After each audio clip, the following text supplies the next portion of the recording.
সিঙ্গাপুরের জাহাজ কেরালে এখনো জ্বলছে, সেই জাহাজ এখনো জ্বলছে। জাহাজ থেকে ইতিমধ্যেই 18 জনকে উদ্ধার করা হয়েছে। দুজনের অবস্থা তাদের মধ্যে আশঙ্কাজনক। এই সেই ছবি দেখুন আপনারা, সেই জাহাজ এখনো পর্যন্ত জ্বলছে কেরালে। সিঙ্গাপুরের এই জাহাজ 18 জনকে উদ্ধার করা গেছে, দুজনের অবস্থা আশঙ্কাজনক বলে খবর পাওয়া যাচ্ছে। 4 জন সামান্য আহত হয়েছে। সিঙ্গাপুরের জাহাজ এখনো সেই জাহাজের আগুন নিয়ন্ত্রণে আনা সম্ভব হয়নি। 18 জন তাদেরকে উদ্ধার করা সম্ভব হয়েছে, কিন্তু দুজনের অবস্থা আশঙ্কাজনক এবং 4 জন সামান্য আহত। রাজীব চক্রবর্তী রয়েছেন টেলিফোন লাইনে। রাজীব, ঠিক কি পরিস্থিতি এখন?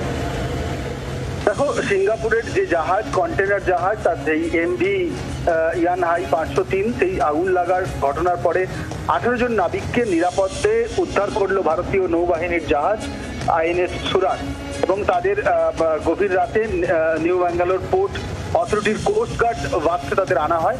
উদ্ধার হওয়া 18 জনের মধ্যে 2 জনের অবস্থা আশঙ্কাজনক, 4 জনের অল্প আঘাত লেগেছে এবং বাকিরা মানসিকভাবে বিপর্যস্ত। আহতদের তাৎক্ষণিকভাবে এজে হাসপাতালে স্থানান্তর করা হয় এবং আইএনএস সুরাটের এই গুরুতর আহতদের প্রাথমিক চিকিৎসাও কিন্তু দেওয়া হয়েছে। কোস্টগার্ডের আধিকারিকরা জানাচ্ছেন যে প্রথম লক্ষ্য ছিল তৎক্ষণাৎ চিকিৎসা দেওয়া। বন্দরের ইমিগ্রেশন, পুলিশ ও প্রশাসনের সহযোগিতায় দ্রুত স্থানান্তর সম্ভব হয়েছে। জাহাজটি রবিবার কেরলের উপকূলের আরব সাগরে অগ্নিদগ্ধ হয় এবং সেই আগুন চলতে থাকে। অনবোর্ড ছিল 22 জন নাবিক এবং 18 জনকে উদ্ধার করা হলো। এখনো নিখোঁজ রয়েছেন কিন্তু 4 জন। উদ্ধার অভিযান যদিও এখনো পর্যন্ত চলছে। রাজীব, ধন্যবাদ তোমাকে। 18 জনকে উদ্ধার করা সম্ভব হয়েছে, উদ্ধার কাজ এখনো চলছে, কিন্তু জাহাজের আগুন নিয়ন্ত্রণে আনা সম্ভব হয়নি। যে ছবি আপনারা 24 ঘন্টার পর্দায় দেখতে পাচ্ছেন, সিঙ্গাপুরের এই জাহাজ এখনো চলছে। কেরলের এই ছবি সামনে আসছে।